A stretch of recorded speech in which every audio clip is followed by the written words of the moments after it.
नमस्कार, जोहार, जय हिंद। साथियों, स्वागत है आपका आज के एक नए वीडियो में। दोस्तों, आज हम आप लोगों के लिए लेकर के आए हैं वृद्धा विधवा दिव्यांग पेंशन योजना।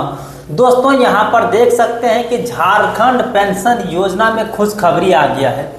दोस्तों, खुशखबरी क्या है तो सबसे पहले आप पेपर को देखो, उसके बाद में आगे सारे चीज़ों पर बात करते हैं। खुशखबरी आ गई है कि आप लोगों के पेंशन में बढ़ोतरी होने वाले हैं 1 जनवरी 2026 से।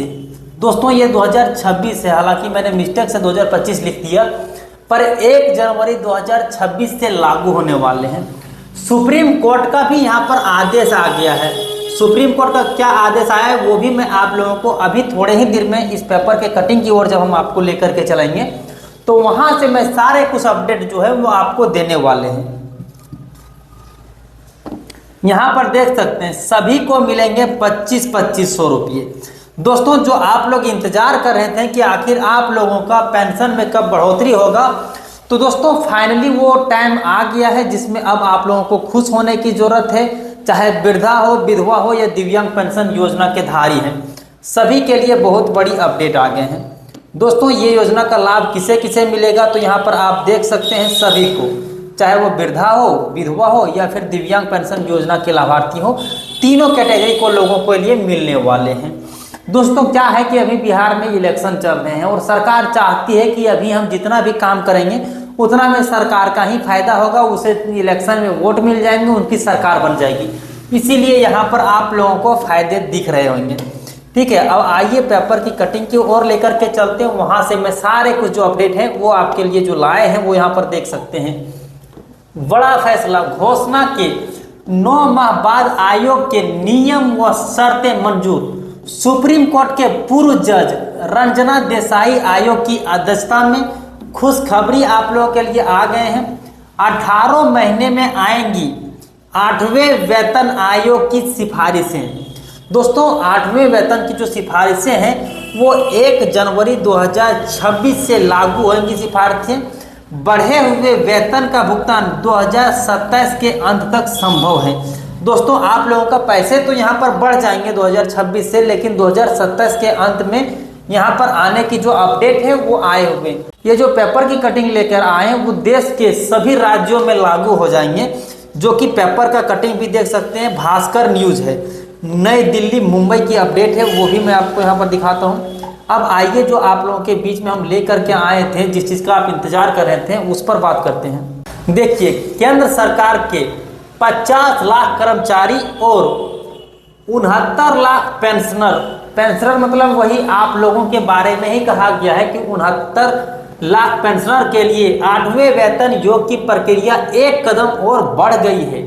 सरकार ने मंगलवार को आयोग के टर्म्स ऑफ रेफरेंस यानी नियम एवं शर्तें को मंजूरी दे दी गई है। दोस्तों, यहाँ पर कहा जा रहा है कि इसमें 2 लोगों का पेंशन बढ़ा है। सरकारी कर्मचारी मतलब जो लोग नौकरी पैसे कर रहे हैं उन लोगों का पेंशन में बढ़ोतरी हुई है। साथ ही साथ में 69 लाख पेंशनर जो आप लोगों हैं उन लोगों का भी पेंशन में बढ़ोतरी हुई है।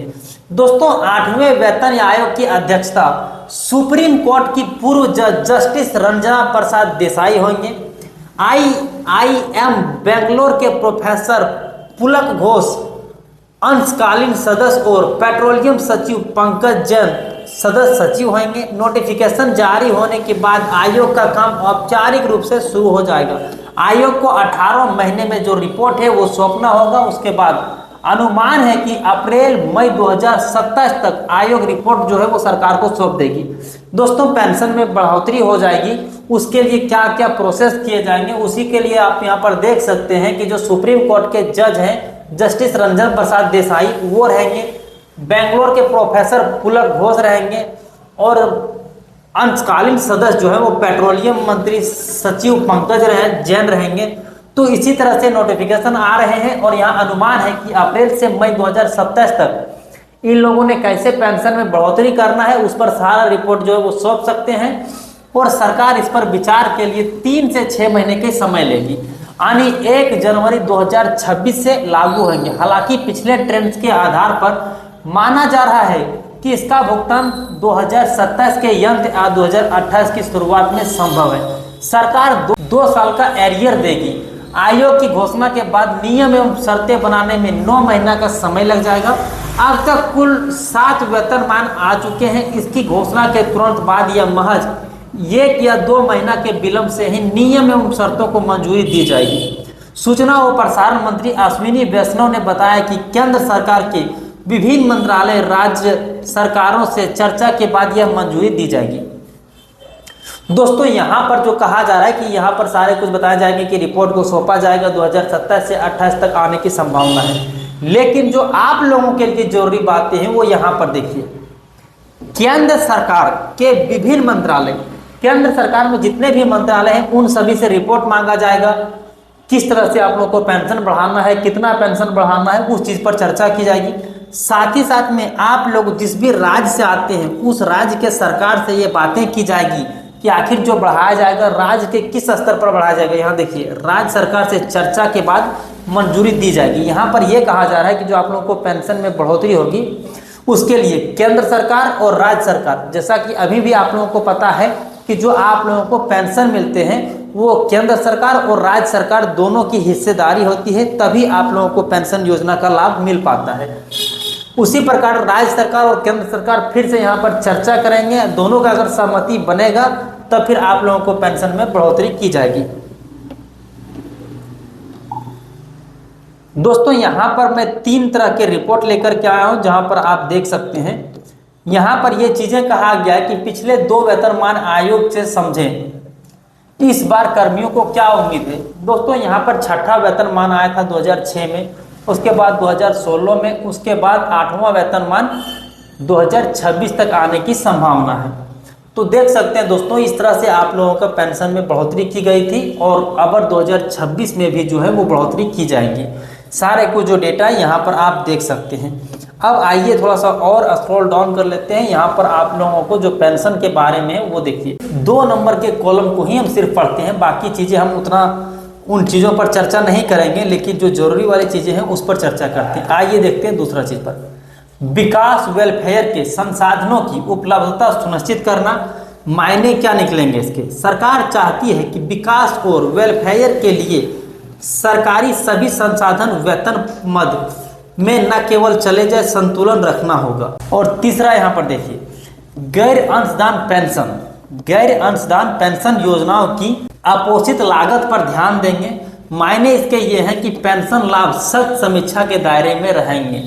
दोस्तों मतलब कुल मिलाकर के आप इतना सा समझो कि अब आप लोगों को पेंशन में बढ़ोतरी की जाएगी और पूरे राज्य में बढ़ोतरी की जाएगी। जो आप लोग इंतजार कर रहे थे इतना लंबे समय से कि आखिरकार आप लोगों को पेंशन में बढ़ोतरी कब होगी, तो इस पेपर के कटिंग को देखने के बाद आपको इतना तो समझ में आ गया होगा। अब इतना तो अब आप लोगों को आशा रहेगा कि आने वाले समय में आप लोगों को जो अभी 1000 रुपये की पेंशन मिल रही है, जो वृद्धा विधवा दिव्यांग पेंशन योजना है, उसमें अब आप लोगों को 2500 रुपये की जो बातें हैं वो तो बढ़ेंगे ही बढ़ेंगे, साथ में हो सकता है कि इससे भी बढ़ चढ़ करके आप लोगों को मिले। तो झारखंड में ही नहीं, सब राज्यों में, अलग अलग राज्यों में अलग अलग तरीके से पेंशन में बढ़ोतरी की जाएगी। लेकिन यहाँ पर हम मान करके ये चलते हैं कि जिस तरह से अभी आप लोगों को 1000 रुपये मिल रहे हैं, उसमें आप लोगों को 2500 रुपये पेंशन की जो राशि है वो देखने को बहुत जल्द मिलने वाले हैं। फिर दोस्तों आने वाले समय में जो भी इस योजना से रिलेटेड, चाहे वृद्धा विधवा दिव्यांग पेंशन योजना से रिलेटेड कोई भी नई अपडेट आएंगे, आज से पिछला दिन में भी साझा किए थे, उसके पिछला दिन में भी हम आप लोगों को जो भी अपडेट आते हैं पेंशन योजना को लेकर के या फिर सरकारी अन्य योजनाओं को लेकर के, तो सारे को जो डिटेल्स हैं उस चीज़ पर हम पूरा बारीकी से चर्चा करते हैं और आप लोग को पूरी तरह से जो नई अपडेट होते हैं आप लोग के बीच में साझा करते हैं।